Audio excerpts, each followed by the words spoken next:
Dad's voice was sharp enough to cut glass. "Get out, you lowlife." His finger jabbed toward the door, the veins in his neck bulging like I'd committed a crime. Mom stood behind him, arms folded, eyes cold, as if I wasn't their child, but some stranger who'd wandered in to ruin their lives. "Uneducated trash," she spat, like the words themselves were poison in her mouth. I didn't flinch. I didn't argue. I just nodded once, slow, like I'd been expecting this moment for years. "Okay," I said. No tears, no begging. They thought they were ending me. They had no idea I'd already won. Backstory setup. I used to think love from family was unconditional, but in my house, affection was transactional. Good grades? You got a smile. Fail once? You got silence. When I dropped out of college to build my first company, they didn't see ambition. They saw failure. They told me I'd ruined my future, that no one would want me, that I'd end up working in some greasy diner until I died. I swallowed it all, the insults, the shame. I let them believe they'd broken me. The truth?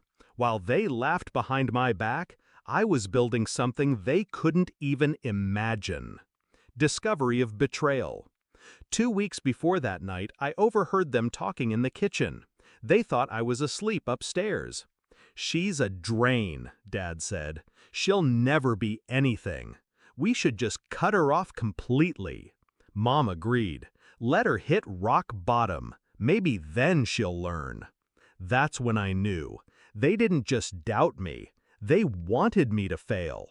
Not for my sake, for their pride.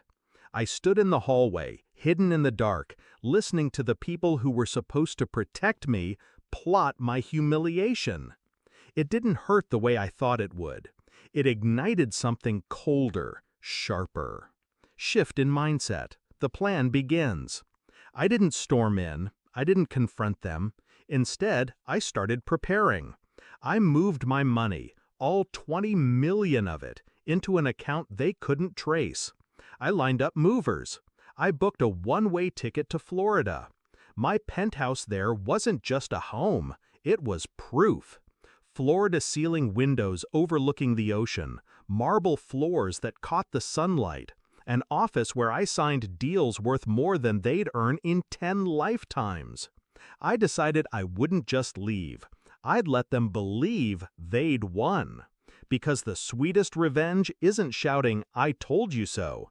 It's making them realize they were wrong without me saying a single word. Execution of the plan. The night they kicked me out, I walked upstairs, packed 2 bags, and left the rest. Didn't even take the photo albums. They'd never looked at them anyway. I checked into a hotel for the night. The next morning, my movers met me at storage and shipped my things to Florida. By noon, I was standing barefoot on the warm sand outside my beach house, the Atlantic wind tugging at my hair, my phone buzzing with messages from business partners in 3 different time zones. Not a single message from my parents. Perfect. 3 weeks later, climax buildup. I was sipping coffee on my balcony when the call came. A strange number. I answered anyway. It was Mom. Her voice was different, shaky, almost sweet. "Honey, can we talk?" I could hear Dad in the background murmuring something. They needed something.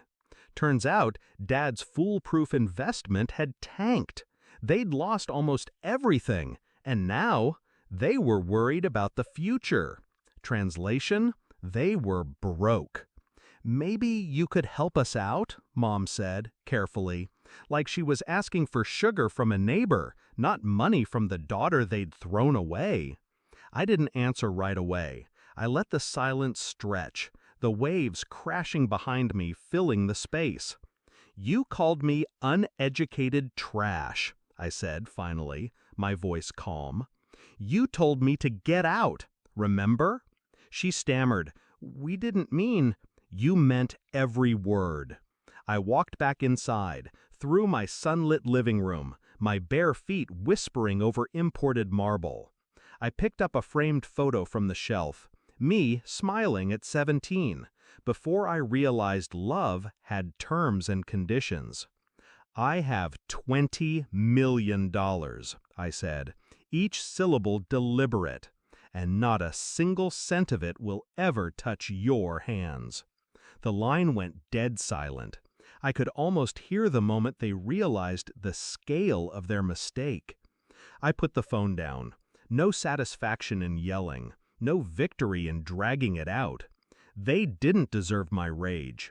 They deserved the weight of knowing they had destroyed their own safety net, and that I was thriving without them. I stepped back onto the balcony, the sea stretching endlessly ahead. For the first time in years, I felt light. Sometimes revenge isn't fireworks. Sometimes it's the quiet click of a door that never opens for them again.